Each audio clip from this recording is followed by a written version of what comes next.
do Mestre Jesus nos envolva, que os benfeitores espirituais da equipe de Miguel Arcanjo possam nos inspirar para que sejamos instrumento do mundo espiritual para cada um de nós.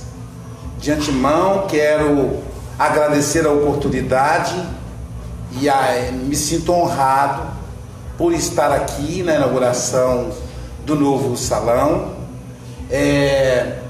Eu acompanhei desde quando estava em obra, e um dia o João falou: Luiz, vai ficar pronto e você vai fazer palestra aqui. E eu fiquei olhando, e lógico que eu não imaginava inaugurar, mas é interessante, você olha com um olhar de futuro, mas ainda assim a gente ainda tem dúvidas. E como disse no Livro dos Espíritos, tem uma questão que está sempre muito rondando o movimento espírita. Quando Allan Kardec pergunta por que o mal é tão presente na Terra, e aí os espíritos respondem: pela timidez dos bons. O dia que os bons quiserem, o bem preponderará. Então, quando a gente se une no bem, a gente constrói maravilhas. E a lição da noite, a proposta para eu abordar, tem muito a ver com essa ideia. Como é que eu olho? Os meus olhos seguem que aspecto do mundo? O título central é debaixo do João. O título central da palestra é A Candeia do Corpo e o Olho. Está em Mateus 22, 23. Mateus, registrando as palavras de Jesus. O capítulo 6 é muito interessante. É lá que está a frase: onde estiver o vosso tesouro, aí estará o vosso coração. É uma das frases mais profundas do ponto de vista psicológico, do ponto de vista psicoterapêutico de Jesus. E aí eu não tinha prestado atenção nessa questão dos olhos, como essa parte do tesouro me encanta muito. Então eu sempre fiz estudo em cima desse aspecto. Essa parte dos olhos não. Essa palestra, portanto, é inédita, A gente começa aqui. Então o Mateus 6,22 diz assim: se seus olhos são a candeia do corpo, se os seus olhos forem bons, todo o seu corpo será candeia de luz. Então, os olhos são a candeia do corpo. Se eu olhar para a luz, meu corpo será luz. Tem a continuação, mas vamos nos ater a essa parte positiva da proposta. Então, o que é o olho, Eu tentei pegar um olho ampliado aí. Fiquei em dúvida se eu colocasse olho azul, os que têm os olhos negros ia ficar enciumado. Se eu colocasse verde, quem tem olho azul ficaria enciumado. Enfim, peguei o primeiro com boa resolução para a gente entender. Os olhos, na proposta de Jesus, eles representam a barreira, ou melhor, a ponte entre o mundo interno e o mundo externo. E os olhos aí não se referem especificamente aos olhos físicos, porque também o cego vê. Os olhos do cego é o tato. Então não é necessariamente os olhos físicos, mas o olho ele é a ponte entre o mundo externo e o mundo psicológico. Como é que a família se formou? No início, na era primitiva, era macho e fêmea. Homens e mulheres se comportavam como machos e fêmeas. A maneira de fazer sexo era semelhante aos animais. Por trás, houve um momento que o homem e a mulher experimentaram o sexo frontal. Ao experimentar o sexo frontal, houve a troca de olhar, a paixão, a proposta de fidelidade. Então o homem diz à mulher: eu gostaria que você fosse fiel a mim, que você só fizesse sexo comigo. Antes, como ela não olhava quem transava com ela, não tinha, era um ou outro. Agora não, ele pediu isso para ela, e ela disse: se você me der um filho, eu faço isso. Então aí nasce a família. Então a invenção da família é com a troca de olhar. Nós apaixonamos pelo olhar. É quando olhamos que nós nos apaixonamos. Existem pessoas que olham uma para a outra como se hipnotizassem. No meio de 4 bilhões de seres encarnados, a gente encontra um que nos interessa. Como é que é esse processo seletivo? É o olhar. A tia da minha esposa disse para minha sogra, portanto irmã da minha sogra: eu vou me casar com aquele rapaz e terei com eles muitos filhos. Ela não conhecia o rapaz, olhou para ele e falou: vou me casar com ele. Os dois trocaram olhares, e a mulher faz aquele charme, né? Ela olha e finge que não está vendo. Aí ela sai andando, e aí o detalhe é o seguinte: se na ida para casa, se ela virar um pouquinho, significa que ela se interessou. Se ela for e não olhar para trás, então não se interessou. Mas então ela olhou para ele olhou para ela fez aquele charme típico da mulher, fingindo que não estava interessada, mas para a irmã dela ela disse: vou me casar com ele e terei com eles muitos filhos. E casou e teve. E foi o casal mais apaixonados que eu já vi na minha vida. Ela dizia para os filhos: em primeiro lugar é o pai de vocês, depois vocês. Se eu tiver que escolher, eu sempre vou escolhê-lo. Parece estranho, né? Mas é o que recomenda, segundo Freud, na psicanálise. É a castração do complexo ético. E os Sírios amam os dois, não deixaram de amar por causa disso, mas a vida inteira eles souberam: mamãe e papai se gostam em primeiro lugar, depois a gente. Então um amigo juiz, certa feita, ele estava ouvindo o depoimento, e aí convocaram para depor a esposa do acusado. E a esposa falou com tamanho afeto que o juiz se emocionou, e ao final da ação o juiz disse para o acusado, agora já inocentado, disse a ele: eu te invejo. Ele disse: em que, doutor? Eu sou apenas um lavrador e o senhor é um juiz de direito. Ele disse: porque eu nunca encontrei uma mulher, eu sou casado 3 vezes, nenhuma das minhas, nem a minha esposa, nem as ex-mulheres me amam como a sua esposa te ama. Então a troca do olhar é daí que nasce o processo, né? Então o olho é essa ponte. Quando o Emmanuel vai comentar sobre a tentação no livro Pão Nosso, ele vai dizer que a tentação não é externa. Você lembra, João, dessa passagem? A tentação não é externa, é interna. Se eu já estou trabalhado com relação ao apego aos bens materiais, pode me oferecer uma mala cheia de reais, que eu não vou me interessar. Mas por que algumas pessoas não conseguem?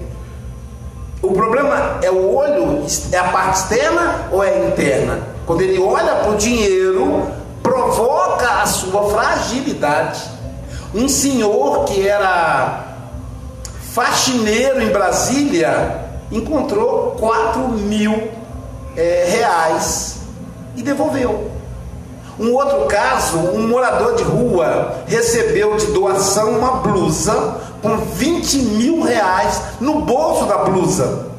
Aquela história, né? A família estava juntando dinheiro para fazer uma cirurgia em alguém da família e escondeu o dinheiro dentro da blusa velha. Passou o pessoal para recolher doação, a esposa pegou todas as blusas velhas e doou, e dentro da blusa estava os 20 mil reais.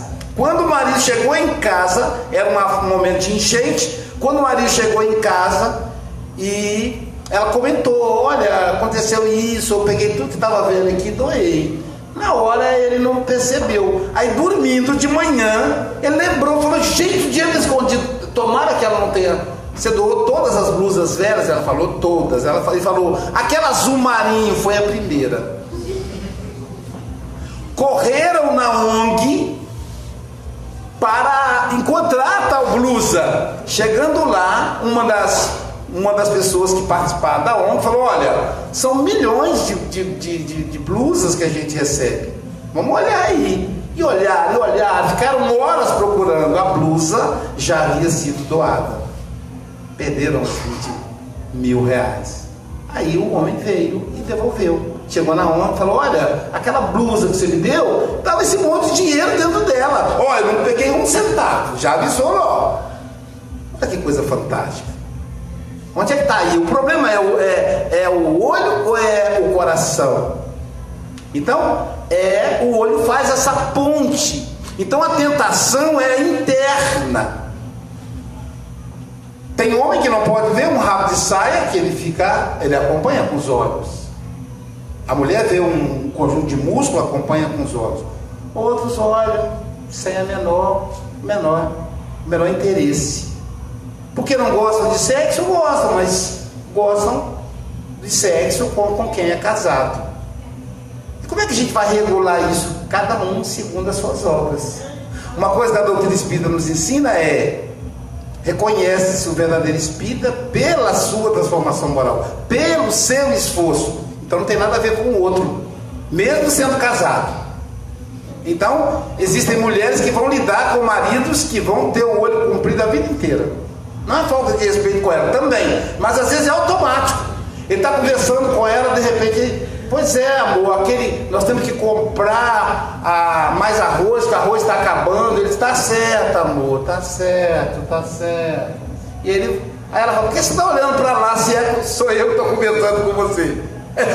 Não, tudo bem. Ele não faz de propósito, mas a alma carente dentro trai ele. Como acontece com a mulher também. Não é só com o homem, né? Mas acontece com a mulher também. Então, é de dentro. E aí Emmanuel vai fazer essa reflexão com relação à tentação. Então o olho é essa ponte. Veja como Jesus é profundo, gente, nessa passagem registrada por Mateus. Então, é a ponte entre o mundo externo e o mundo íntimo. E aí a gente começa... Qual é a percepção, né, de conteúdos? Como é que a gente percebe o mundo externo? A gente percebe o mundo externo de acordo com a percepção de conteúdos adquiridos. Quando? Atualmente. Então, eu ligo a televisão e vejo uma reportagem de violência, ou então um jornal impresso. A partir daquela reportagem, ela vai impactar o meu olhar. Eu me lembro, quando criança, tínhamos o hábito de assistir filmes de faroeste. E aí, quando eu saía do cinema, eu já saía com posição de quem ia sacar a arma para atirar no outro. É o impacto da informação que me foi passado. Claro que era violência, hoje é clássico, mas hoje não se recomenda para criança, né? Depois descobrindo que outras violências são cometidas, como por exemplo o Pica-Pau, Tom e Jerry. São desenhos violentos que a gente sempre olhou com ingenuidade, e a gente fica criticando às vezes as crianças por assistir desenhos violentos. Então há um impacto, né, e nas informações que nós recebemos atualmente. Por isso, a gente ficar se alimentando, tem gente que é viciada em acompanhar o noticiário para ver quais foram os últimos passos da Lava Jato. E aí ele vai colocando dentro dela, aquele conteúdo que vai impactar no olhar dele, no olhar sobre o outro, no olhar de desconfiança, no olhar de discriminação. Uma pesquisadora da Espanha, uma doutora, estou tentando lembrar aqui o nome dela, ela diz o seguinte: ela usa o estudo de Darwin na seleção natural das espécies. Ela diz que a gente se adapta, a nossa mente se adapta. Se eu colocar uma criança num ambiente de pessoas racistas, a criança, mesmo não sendo racista, ela vai se tornar racista. Mesmo tendo uma visão multicultural, se eu passar a morar com pessoas homofóbicas, me tornarei homofóbico. Passarei a debochar, a criticar, a censurar os homoafetivos. Então a minha mente, ela é plástica. E aí essa escritora não é espírita, mas ela vai dizer: a mente, o cérebro, ele é plástico. Eu digo, parece que eu já ouvi essa palavra em algum lugar. Já vi essa palavra em algum lugar no livro A Gênese de Allan Kardec, nas obras de André Luiz, né? Então a mente, o perispírito, a mente, ele é plástico, ou seja, ele se modifica, ele se adapta para um processo de sobrevivência. Logo, os conteúdos atuais, por exemplo, eu fui um dia comprar pão. Eu gosto de comprar pão fresquinho na padaria todo dia de manhã. E aí, enquanto eu esperava o padeiro colocar o pão na sacola, o jornal impresso, há anos eu não compro jornal impresso, estava em cima do balcão, e estava assim: homem de 54 anos, minha idade, violenta criança de 5 anos. E aí, descrevendo a revolta das pessoas, e aquilo eu olhei e fiquei pensando, né, que aquela criança poderia ser o meu netinho. E eu fiquei pensando, como é que uma criatura faz um negócio desse? E não foram bons sentimentos que me envolveram o coração. E quando eu cheguei em casa, enquanto eu passava manteiga no pão, eu colocava o café com leite, eu comecei a perceber, eu falei: gente, eu estou totalmente alterado. Eu estava agitado por dentro, eu estava nervoso, eu estava com ódio daquele homem que eu nem conhecia, só pela reportagem. Então veja que o conteúdo externo impacta no mundo interno, modifica o mundo íntimo.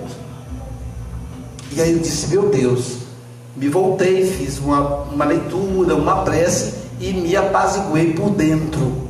E aí orei pelo companheiro, que também é vítima de si mesmo. Então olha que interessante, como é que impacta. É por isso que os espíritos, com muita sabedoria, nós vamos ver as orientações da Sheila, do Dr. Bezerra de Menezes, do Dr. Joseph Gleber, sugere leituras edificantes 3 vezes ao dia, como se fosse uma medicação. Por que antes da palestra tem a leitura preparatória? Preparatória de quê? Do ambiente da casa espírita? Não, esse ambiente é protegido. O ambiente da casa espírita está pronto desde ontem, desde a semana passada, mas a leitura preparatória é para preparar o nosso ambiente íntimo para o alimento que irá chegar após a oração. E aí, quando a pessoa, de forma disciplinada, ela faz leituras edificantes. O Pão Nosso tem 180 lições. Portanto, se a gente fizer 3 vezes ao dia, 180 dividido por 3 dá 60, dá para 2 meses cada livro. Ou seja, com 10 meses a gente lê todo o Pentateuco do Emmanuel, sem sentir. E o impacto disso na paz interior é extraordinário. Uma pessoa me telefonou anteontem num surto histérico, numa briga com a esposa. Não chegaram a brigar fisicamente, né? Numa discussão, ele pegou o aparelho, o smartphone, e jogou na parede e espatifou o aparelho. E ele ficou assustado com ele mesmo, o surto que ele teve, a ira que ele teve. E ele disse: como é que eu faço, Luiz? Eu não quero que isso volte a acontecer. Eu mesmo fiquei assustado comigo. Eu disse: no Evangelho segundo o Espiritismo, no capítulo O Duelo, tem um item que fala da cólera, que está escrito exatamente isso que você está falando.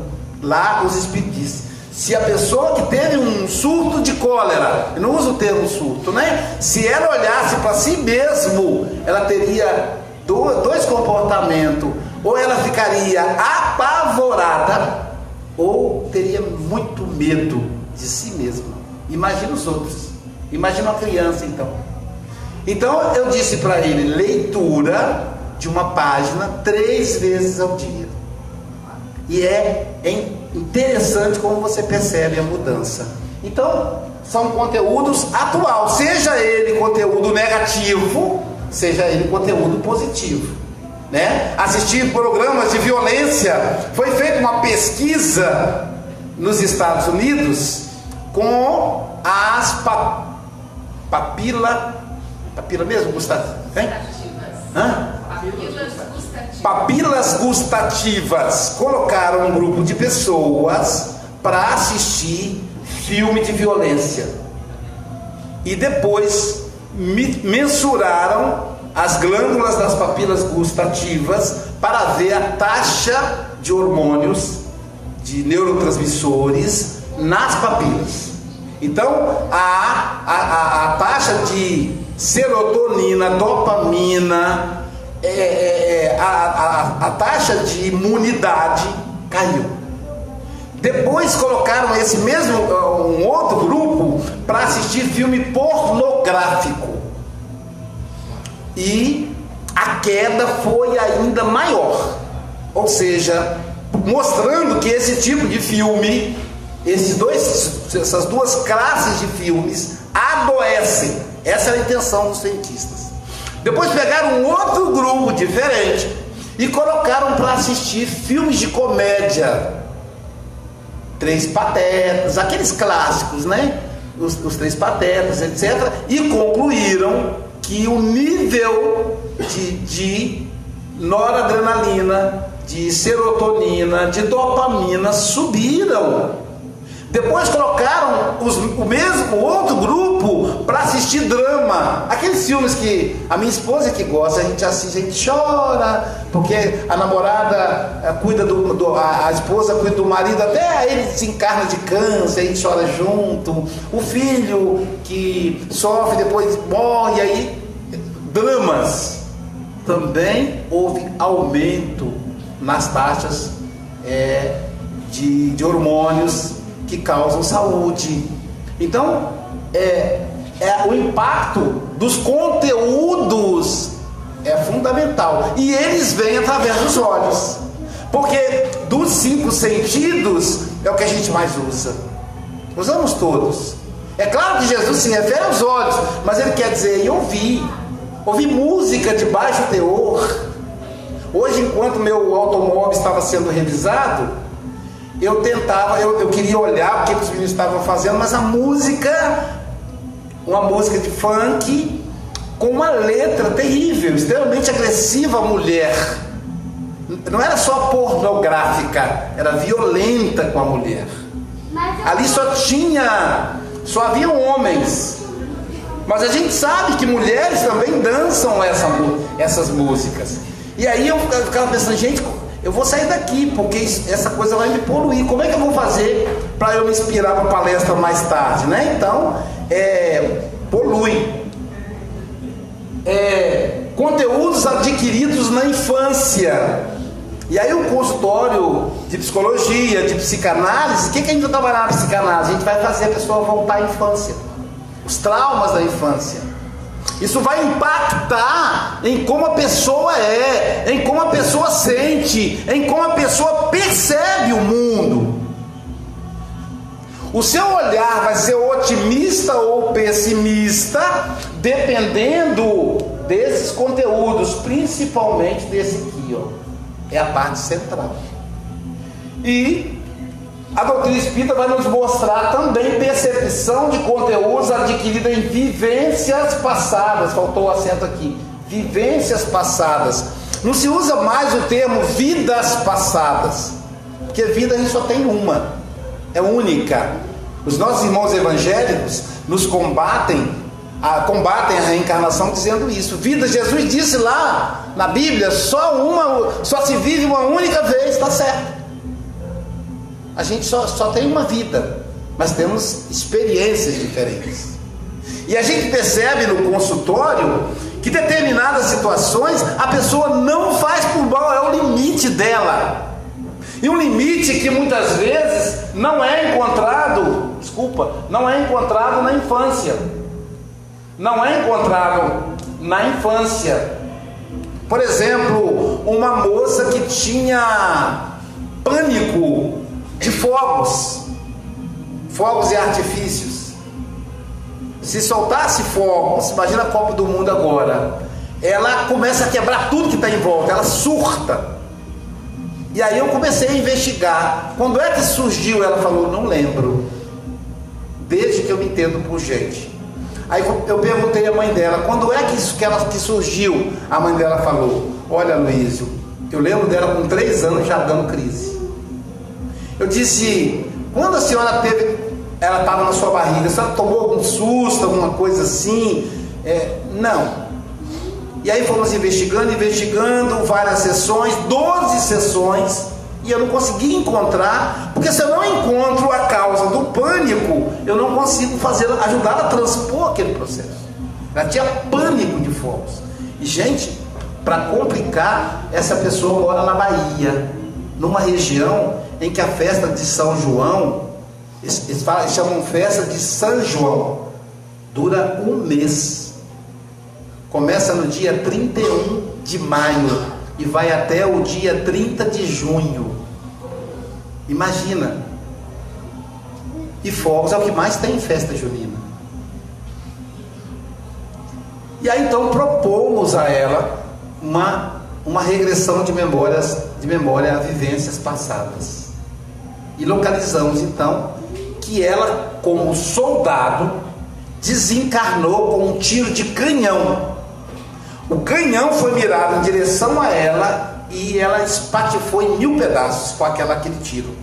Então o último barulho que ela ouviu enquanto encarnada foi o estouro do canhão. Por isso o pânico. Ela tomou consciência disso e acabou o problema. Não precisa fazer nada, é só ela saber que aconteceu. E aí ela raciocinou. Então o doutor Jorge André vai dizer que a nossa estrutura psíquica é como se fosse uma cebola. Essa casquinha seca em volta aqui é a nossa consciência. É o que nós arquivamos e raciocinamos. Essa primeira camada, depois da camada sequinha, porque essa camada seca é para proteger a cebola. Eu achei interessante que é muito parecido mesmo, que a consciência, ela existe para proteger a inconsciência. Então a primeira camada aqui seria o inconsciente da atual reencarnação. A segunda camada, a reencarnação anterior. A terceira, a anterior. O miolo aqui da cebola é a nossa experiência no reino mineral, no reino vegetal, no reino animal. Olha que genialidade do Dr. Jorge André. Então tudo isso está dentro de nós. Isso nos torna únicos na existência. Isso vai impactar no nosso olhar. Por isso que Jesus fala, se os teus olhos forem bons, você será uma candeia, você será uma lâmpada para iluminar aonde for. E aí a filosofia alemã do século XIX, do século XX, né? Nós vamos encontrar o marco da filosofia, que vai, na verdade, iniciar a ciência, René Descartes, dizendo, penso, logo existo.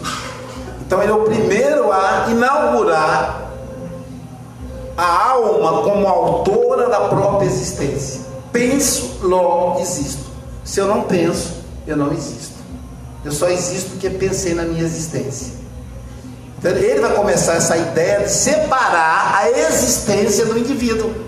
Eu só existo porque eu penso. O pensamento é o que me faz diferente. Os outros seres da natureza não têm percepção da autoexistência. Olha que interessante. Só aqueles seres que pensam conseguem ter essa percepção. E aí, aprofundando René Descartes, nós vamos ver Kant trabalhando a questão do eu. O eu é o início de tudo. Ou seja, René Descartes, Emmanuel Kant vai dar sequência ao pensamento cartesiano. E depois o alemão John Fichte vai dizer o seguinte: o que existe, só existe duas coisas: o eu e o não eu. O eu, a consciência de mim mesmo, e o não eu. Tudo que existe fora é o não eu. Então só existe porque eu percebo.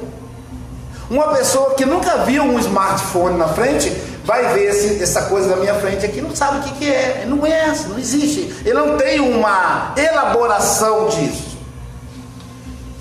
Então, um outro pensador chamado Schelling vai completar o pensamento de Fichte. Vai dizer o seguinte: o eu, o que existe? O eu, o não eu, ou seja, o que está externo a mim, e a inteligência. A inteligência. Onde é que a gente viu essa expressão? A inteligência.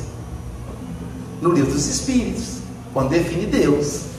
Então ele continua, a frase completa é: o que existe é o eu, o não eu e a inteligência que elaborou o eu e o não eu e tudo o que mais existir.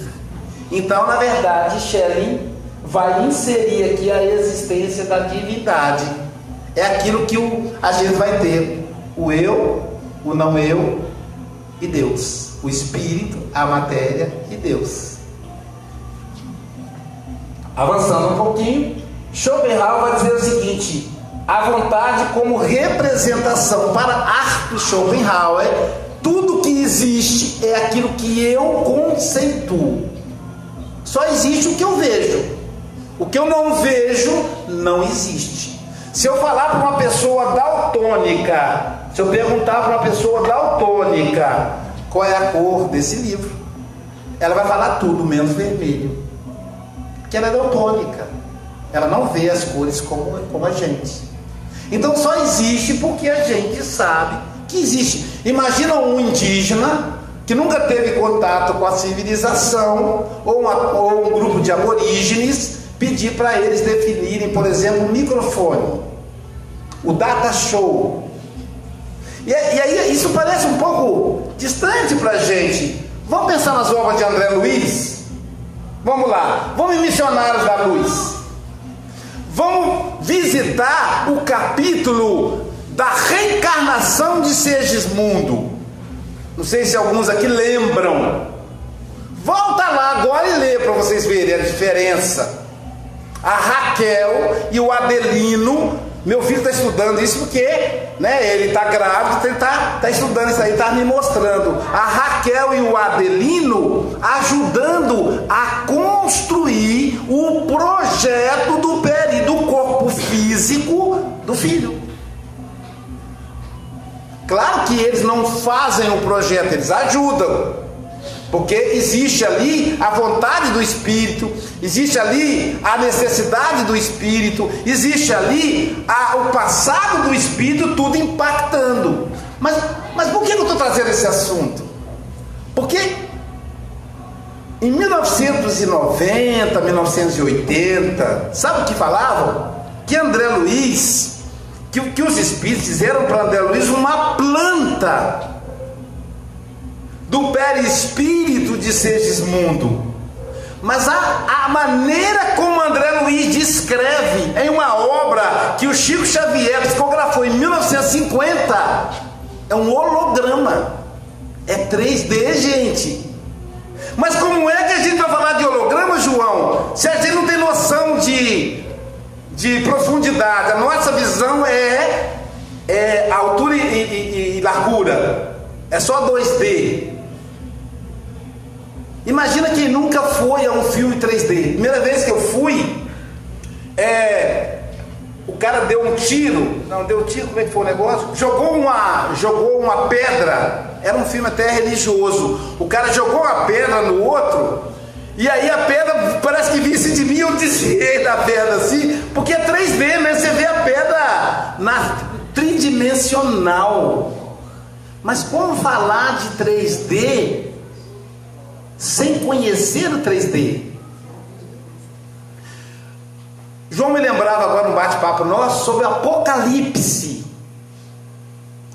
A forma como João Evangelista descreve a chegada de Jesus na terra. João foi lendo, João falou assim: você entendeu, Luiz? Está falando aqui da chegada de Jesus, cara. Mas aí João falando, e não sei quantos dragões que vão vomitar fogo, e não sei o que. É no Apocalipse a forma como os espíritos descreviam 4.000 anos antes. João via com o olhar do passado. A descrição de Nostradamus e do próprio Apocalipse com relação à Primeira e Segunda Guerra Mundial.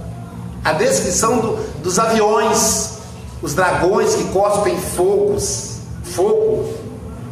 Então, é diferente. É igual aquela mente ainda infantil de Jesus chegando, montado num cavalo branco, separando o joio do trigo, pegando o pessoal que é ligado à igreja dele.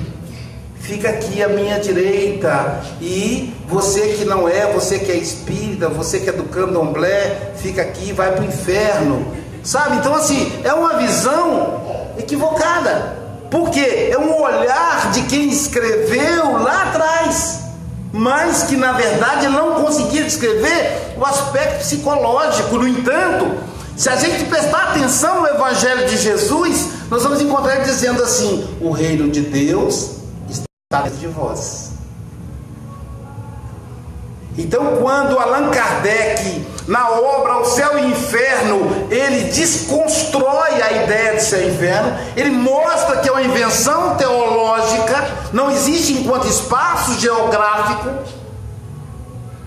Na verdade, Allan Kardec está relembrando Jesus. Jesus nunca disse que o inferno é um espaço geográfico, é uma invenção teológica. O reino de Deus está dentro de vós. O inferno está dentro de vós, com outras palavras. É um processo psicológico. Quem está bem está no paraíso, quem está mal está no inferno. Então, Schopenhauer vai dizer que é a vontade como representação. Sigmund Freud vai chamar de projeção. Carl Gustav Jung vai chamar de sombra. Tudo aquilo que eu vejo no outro é o que eu tenho. É a representação interna. Há o olho aí como elemento transportador. Aquela célebre frase: o cisco no olho do outro e a trave no seu olho, é um processo de projeção. O que Jesus está dizendo psicologicamente? Amigo, você está fazendo uma projeção. Você está criticando a sua vizinha em defeitos que você tem. Freud tem uma frase célebre que ele diz assim: quanto mais Pedro fala de Paulo, mais eu sei quem é Pedro, menos eu sei quem é Paulo. Aliás, a frase completa é assim: o tolo fala, o sábio cala. Quanto mais Pedro fala de Paulo, mais eu sei quem, menos eu sei quem é Pedro, mais eu sei quem é Pedro, menos eu sei quem é Paulo. Mostrando que as nossas críticas, mostrando que a nossa insatisfação na verdade é conosco mesmo. Quem persegue os homossexuais na verdade é homossexual e não aceita. Então ele quer perseguir, ele quer matar o homossexual que está aqui dentro, e ele projeta matando o que está lá fora.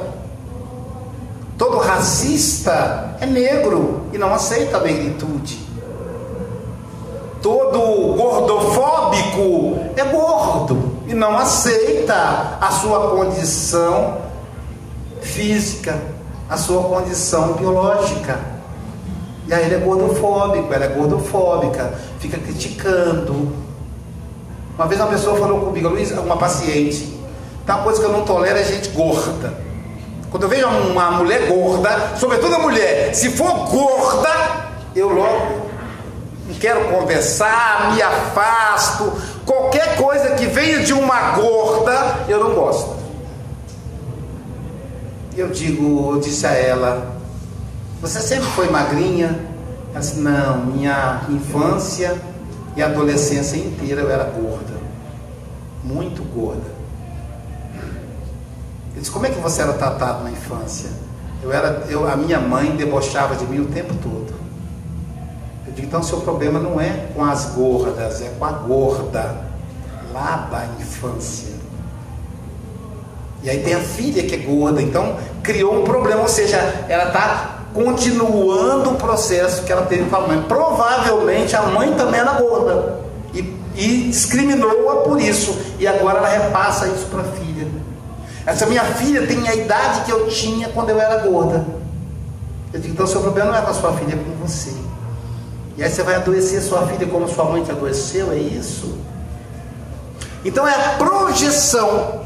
Quanto mais eu me incomodo, e é uma proposta fantástica para a gente fazer a reforma íntima. A doutrina espírita nos convida à reforma íntima. Fazer a reforma externa é difícil, mas é possível, a gente viu aqui. Mas como é que eu vou fazer a reforma íntima? Eu vou ter que cavucar, porque é íntimo. Eu tenho que ver o que está lá dentro. A reforma estética, eu vou, corto o cabelo, faço a barba, pinta o cabelo, faz uma plástica, tira as gordurinhas aqui, lá. Isso é fácil. Até porque eu olho para o espelho, crio lá um modelo da Barbie, e vejo o que está longe da Barbie e vou me adequando agora. E a interna? Quem é a Barbie interna? Será que é Jesus? E aí como é que eu vou perceber que eu estou longe de Jesus? Como é que eu olho para mim mesmo para começar? Veja, olha como Jesus é profundo. Como é que eu olho para mim mesmo, gente? É o jacaré que tem aquele olho que vira para um lado, para o outro? Nós não somos jacaré. Então se eu virar para cá, eu já não consigo ver quem está ali. Se eu virar para cá, eu já não consigo ver quem está aqui. O meu campo de visão parece que é 145 graus, não chega a 180. Imagina uma visão elipse. Para trás, né? Olhando pela nuca. Não tem, a gente não tem retrovisor, não tem olho na nuca. Tem um bichinho, tem um monte de olho, né? Nós não somos assim, só temos 2. Então como é que eu vou olhar para mim mesmo? Quando eu olho para o outro. Olhando para o outro eu me vejo. Por isso se o meu olho é de luz, eu vou ver luz no outro, porque eu tenho luz em mim. É o processo da projeção. Porque quando a gente fala de projeção, a gente fala sempre do lado crítico, mas tem um lado bom também. E aí é interessante a gente perceber o outro fazendo a projeção. A gente é mais difícil. Uma amiga no estudo da Joana, a gente falava da projeção, e ela disse: eu não concordo com essa fala da Joana.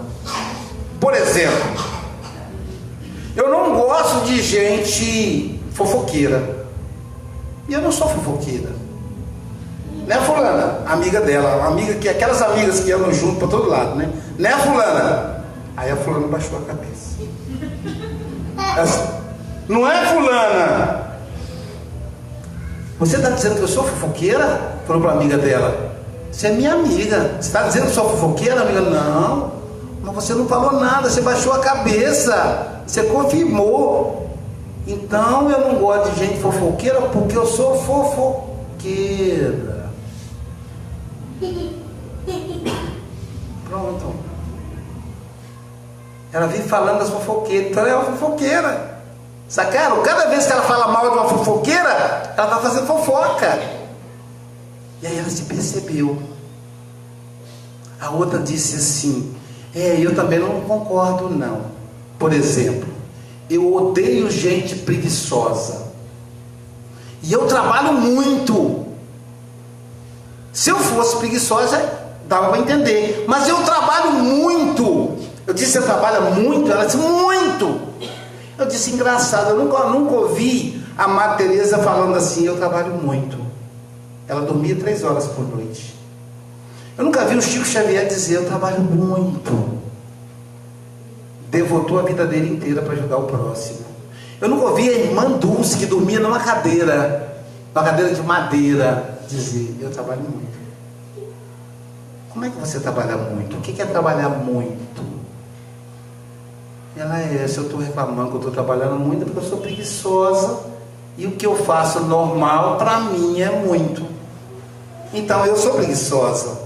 Então, a raiva que eu tenho da preguiça, não é a preguiça do outro, é a preguiça que eu tenho. Olha que interessante. Isso é o olho, é como eu olho para o outro. Quando que Jesus Cristo ia com os apóstolos, e alguns dos apóstolos que estavam na frente, ia assim, um grupo ia à frente, ele ia no meio, outro grupo ia atrás, como se fossem protegê-lo, né? E aí os que estavam à frente começaram a recuar, pararam, não continuaram. E aí Jesus perguntou, o que houve? E aí, com a mão no nariz, eles disseram, tem um animal apodrecido. Então o animal estava morto, os urubus estavam devorando as vísceras do animal e o mau cheiro. E aí Jesus se aproximou calmamente do animal e disse, que belos dentes tinha esse cão. Por que os outros viram podridão no animal? Por que Jesus viu a brancura e a beleza dos dentes? É o que tinham dentro de si. Então também existe a projeção da luz. Não tem aquelas pessoas que a gente admira? O Papa Francisco. Eu sou apaixonada pelo Papa Francisco. Porque o Papa Francisco, ele não quis usar a coroa de Papa. Ele não quis usar o anel de Papa. Porque o Papa Francisco sai no meio da noite, disfarçado, para ajudar as pessoas que moram na rua. Que Papa maravilhoso! Por que a gente admira? Porque temos em nós. No fundo, todos nós não concordamos com a ostentação. Todos nós, todos aqueles que o admiram, porque tem quem não goste também. Todos aqueles que o admiram, gostam, tem dentro dele uma chama de sair na rua para ajudar as pessoas menos favorecidas. Então, ele tem dentro dele todas aquelas virtudes que o Papa Francisco detém. É a projeção da luz. Por isso que Jesus vai falar dos olhos, porque os olhos fazem esse papel. Acho que acabou. Fazem esse papel. Nossos olhos denunciam o que temos dentro de nós. Passemos a nos vigiar com relação a isso. Fiquemos atentos. Schopenhauer vai dizer que o mundo é uma representação que eu faço. Certa feita, eu estava fazendo uma formação com um grupo do Ministério da Educação e Cultura, e a professora que estava dando a formação era uma mulher de 74 anos. Deixa eu ligar aqui para não... São as coisas da tecnologia, tá vendo? Para poder não cair a bateria.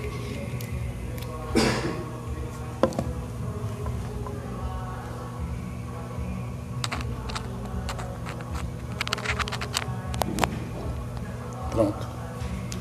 Uma mulher de 74 anos.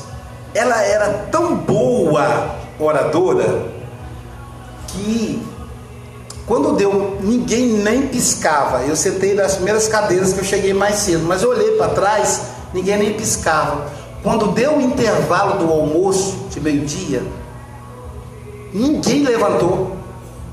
Ninguém levantou. E ali a maioria das pessoas estavam por obrigação, estavam representando determinados órgãos públicos. Eu estava representando a universidade.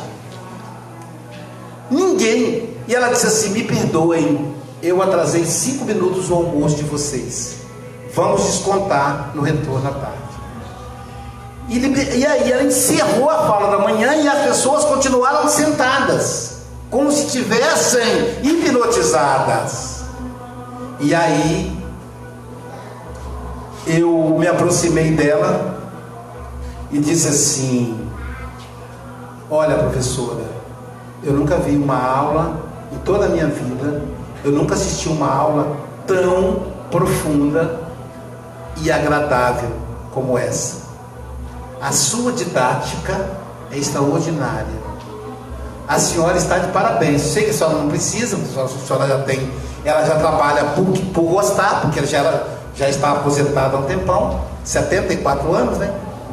Aí ela disse assim: esse mesmo elogio eu fiz a minha madre superiora. Eu fui freira muitos anos, e eu disse para minha madre: madre, a senhora é maravilhosa, a senhora é luz para os meus olhos. Sabe o que a madre me respondeu? É o que eu vou te responder agora: eu sou como você me vê. Eu sou como você me vê. Nós somos como as pessoas nos veem. As pessoas são como nós as vemos. Desta maneira, nem todas as pessoas vão gostar de nós. Nem todas as pessoas vão gostar do nosso trabalho. É a subjetividade. Tem a ver com todas as informações, tem a ver com as vidas passadas, tem a ver com os traumas de infância. Então a gente tem que respeitar, eu estou dizendo isso para mim também, a gente tem que respeitar o direito do outro de não gostar de nós, de não simpatizar conosco, de não gostar das mesmas coisas que nós. Porque elas trazem em si uma estrutura íntima ímpar. E essa estrutura íntima vai impactar no julgamento externo.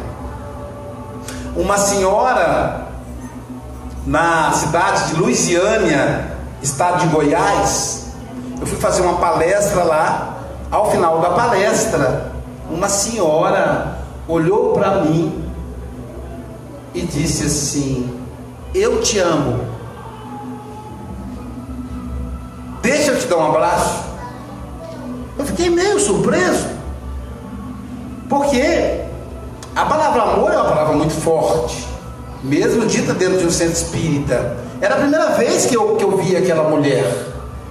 E aí aquele raciocínio de espírita, né? Será que era a vida passada? Será que ela foi minha mãe? Será que eu fui o pai dela? Será que veio aquele monte de fantasia? E aí eu disse: pode. E aí ela me abraçou. Quando ela me abraçou, é uma senhora que ela tem idade para ser a minha mãe. Então eu tentei fazer uma transferência maternal. Disse: vou me colocar como filho dela, para eu captar esse afeto tão profundo que ela transmite para mim, da qual eu não sou merecedor, e eu tenho consciência disso, porque eu acabei de conhecê-la. E ela me abraçou, e ela chorou, e ela dizia no meu ouvido: eu te amo, eu te amo. E chorava. Passavam uns 3 minutos, ela se afastou, e aí ela olhou para mim e disse assim: meu filho desencarnou com 43 anos, ele é igualzinho você, eu sinto falta dele. E o filho estava do lado dela. Então não é a mim que ela abraçava, é o filho. Veja que interessante como é que isso pode impactar. Mas se ela visse em mim, teve um outro caso aqui mesmo em Carangola, aqui perto, estava aquela fila para a autografia dos livros, e aí talvez a pessoa até esteja presente aqui, que eu não me lembro da fisionomia dela. Autografia dos livros, e o José Grosso pediu para eu contar uma história. Aí eu disse assim: o Zé Grosso, pessoal, está pedindo para eu contar uma história para vocês. Preste atenção. Eu não sabia o que era aquilo. O Zé pediu para eu contar e eu contei. E eu contei assim, mas a história era mais ou menos assim, não me lembro. É a história do espírito, a gente não guarda, né? Mas era alguma coisa assim, que a pessoa não gostava da outra e ela precisava dar um abraço para poder desfazer aquele miasma que a outra pessoa nem sabia por quê. Aí eu contei a história. Uma senhora que estava na fila disse, correu, pulou no meu pescoço e falou: deixa eu te abraçar. Eu adoro as suas palestras, mas detesto você. Se eu pudesse, eu não assistia uma palestra sua pessoalmente. Graças a Deus que existem as redes sociais. Mas a minha amiga que está aqui, e apontou para a amiga que estava do lado, ela disse: você gosta tanto das palestras dele, se da boca dele sai coisa boa, ele deve ser bom, vai lá assistir. Mas eu não aguento, a última vez que eu fui, me dava asco de ouvi-lo falar. E ela falou: deixa eu te abraçar. Aí que eu saquei que o José Grosso estava falando para ela. E ali, acredito, tenha sido o início para desfazer aquele miasma que não é meu. É alguém que se parece comigo, que ela associa na infância, ou quem sabe sou eu mesmo, de vivências passadas.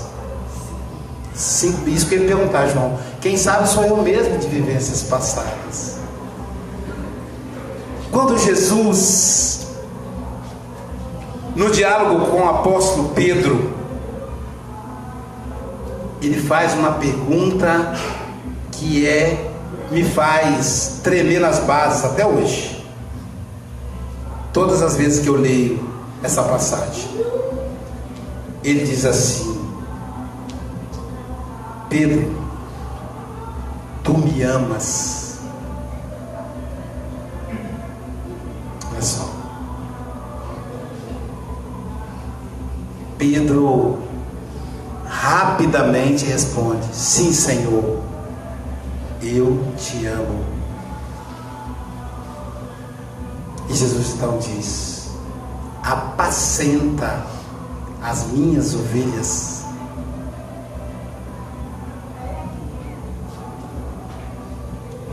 Jesus perguntava para Pedro assim: Pedro, os seus olhos para mim são olhos de amor? Jesus não se referia ao sentimento, porque amor não é sentimento. A gente pensa no amor como uma coisa assim, como por exemplo uma manifestação de angústia, de tristeza, de alegria. Amor é algo tão profundo que a gente não consegue dimensionar. É a base afetiva, de acordo com a doutora Laporte, no livro Psicologias. Então amor, ele é movimento. Eu estava vendo o João saindo com a família dele ali, né? E aí eu falei: puxa vida, como é que pode, né? A gente tem pessoas que encontram a família fora da consanguinidade. Eu tenho amigos assim, que eu abro o coração, que eu confio de costas.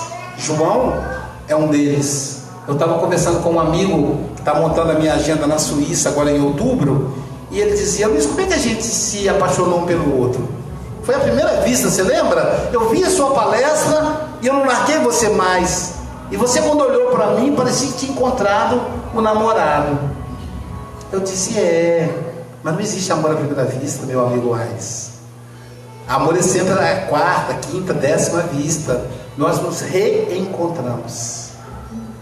Então, qual é o olho de Pedro para Jesus? É um olhar de amor? Ou é um olhar de curiosidade? Ou é um olhar de ficar abismado? A doutrina espírita, gente, o espiritismo não fala da reencarnação, ele explica todos os fenômenos da vida. É um olhar de curiosidade, mas não é um olhar de amor. Essa esse encanto é incapaz de me transformar por dentro. Existem espíritas, e são espíritas, Allan Kardec os classifica assim, não sou eu, está lá no livro dos espíritos. Existem espíritas que passam a vida inteira no movimento espírita sem modificar uma fibra do seu coração. São grosseiros, são agressivos, são prepotentes, desamam, são egoístas. Tudo isso nós somos, mas aqui a gente tem que se transformar. Reconhece o verdadeiro espírita, o bom espírita, o espírita cristão, pela transformação moral. Aqui nós temos que nos transformar. A nossa esposa tem que olhar para nós e dizer: poxa, quem te viu, quem te vê, fulano quando era novo, se você vê ele agora, você não acredita. Era um verdadeiro cavalo, já andava com a ferradura molada, agora ele é dócil. Então, qual é o olhar de Pedro? Aí Jesus fala para ele assim: Pedro, tu me amas? Segunda vez. Ou seja, a resposta dele não foi suficiente. Porque na verdade Jesus não queria uma resposta, Jesus queria uma profundidade no olhar. E ele fala assim: sim, Senhor, sim, mestre, eu te amo. Esse olhar é o olhar de quem segue. Ele chama Jesus de mestre. Ele segue. O mestre é aquele que agora se debruça sobre a doutrina espírita. A doutrina espírita virou um mestre para o indivíduo, mas ainda não chegou ao ponto. E aí Jesus diz: então apacenta as minhas ovelhas. Põe em prática, faz esse amor virar movimento. Aí o Pedro disse: Senhor. Pedro baixa a cabeça, diz o espírito Humberto de Campos, já com o rosto em lágrimas, inseguro pela segunda resposta, porque já era a segunda vez. E aí o silêncio é rompido pela mesma pergunta: Simão Pedro, tu me amas? E aí a resposta dele: Senhor, de todo o meu coração, de toda a minha alma, eu te amo. Veja, é o olhar dele que está mudando, gente. A pergunta é a mesma, a resposta de Jesus é a mesma. A observação dele: na primeira ele fala: apacenta as minhas ovelhas. Na segunda ele fala: apacenta as minhas ovelhas. Na terceira ele fala: apacenta as minhas ovelhas. O que mudou foi a resposta de Pedro: de todo o meu coração, de toda a minha alma. Isso quer dizer que eu vou sangrar, às vezes na relação com um amigo na casa espírita, mas eu vou pôr em prática o amor, porque é de toda a minha alma. Isso quer dizer que eu vou sangrar na relação com a família, com a esposa, com os filhos, mas eu vou pôr o amor em prática, porque é de todo o coração, é de toda a minha alma que eu amo Jesus. E amar Jesus não é amar aquela imagem, aquele crucifixo, é amar os princípios que ele nos traz, mostrado para nós espíritas através da doutrina espírita, mostrado pelos católicos através da doutrina católica, e assim por diante.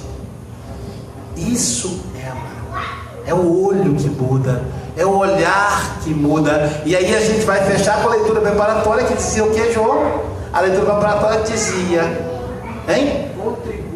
Contribui com amor. Não é contribuir não, qualquer jeito não. Tudo bem se você contribui. Toma lá, João, R$100 aqui para ajudar na construção do salão. Toma lá R$500. Tudo bem, é válido. Mas ele fala que tem que ser com amor. Tem que vibrar. Esse é o verdadeiro espírita. Muita paz a todos, que Jesus nos abençoe.